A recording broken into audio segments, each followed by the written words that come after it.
What is going on, you gamers of the Linux persuasion?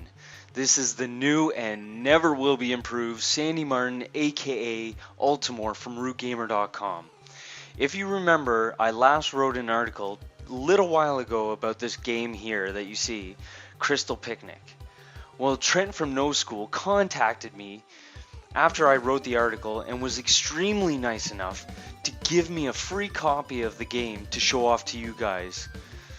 If you didn't read my article, Crystal Picnic, well, Crystal Picnic is an action RPG with traditional retro console-style perspective for the field view and a platform battle system similar to the Tales of series.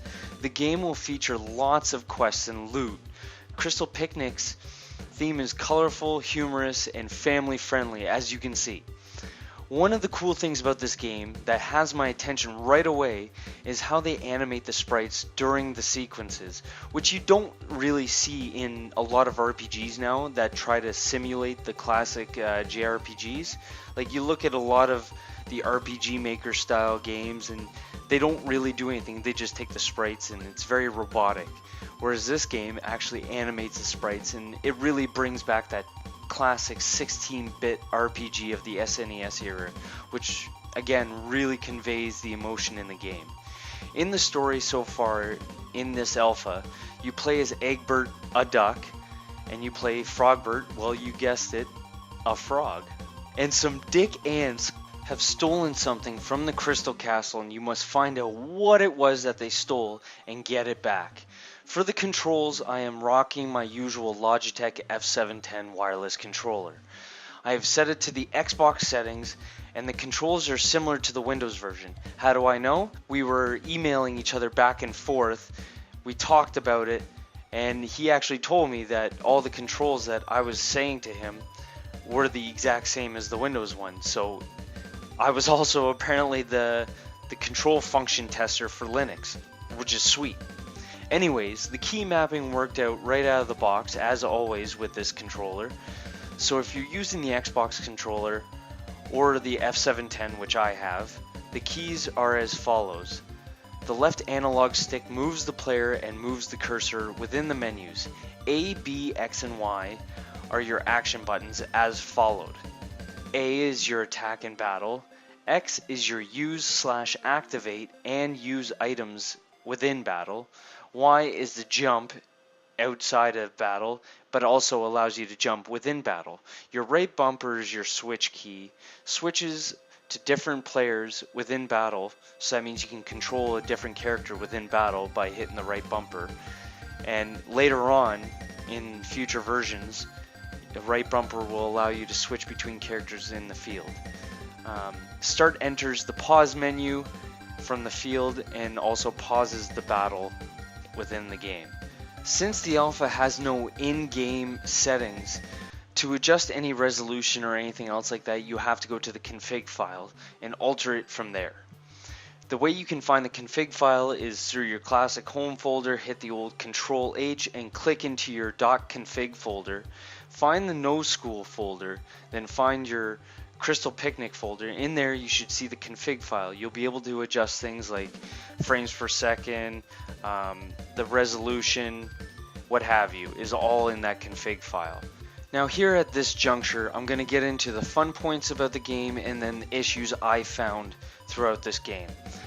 The fun parts about the game is the mini games like the Whack-A-Skunk, which you'll see in this video a little bit later, not right now.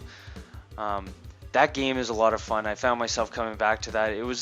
It's not addictive, but it is a fun pastime within the story. So they really have a good head on their shoulders with the mini game, so that's a good start. The dialogue is great between the characters. It's very human. The character names also, like you'll go into the flea market, you'll see the flea market, and it's these three fleas that run the flea market. And so I thought that it's a cute style. It's very family friendly. It's not quite for kids. It's not quite for adults. It's that nice in between. So it's a very good, wholesome style in there. Some of the issues I had with the game is the item store. I found the item store was a bit confusing because when I went in there and I clicked on the item, it wasn't allowing me to purchase. I had to actually click on the image of that item.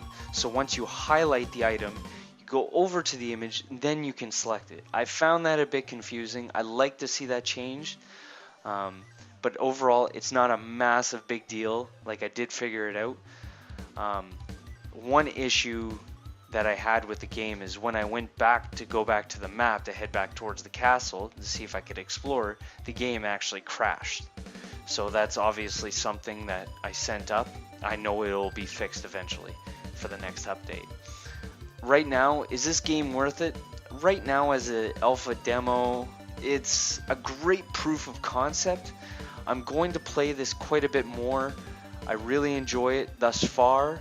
NooSkewl has done a great job. Like, if you look at what Monster RPG 2 looked like graphic wise, and then you look at this game, they have improved so much, and the dialogue has gotten so much better from Monster RPG 2. So within the JRPG aspect, NooSkewl has really grown, and they've done a great job thus far on the demo.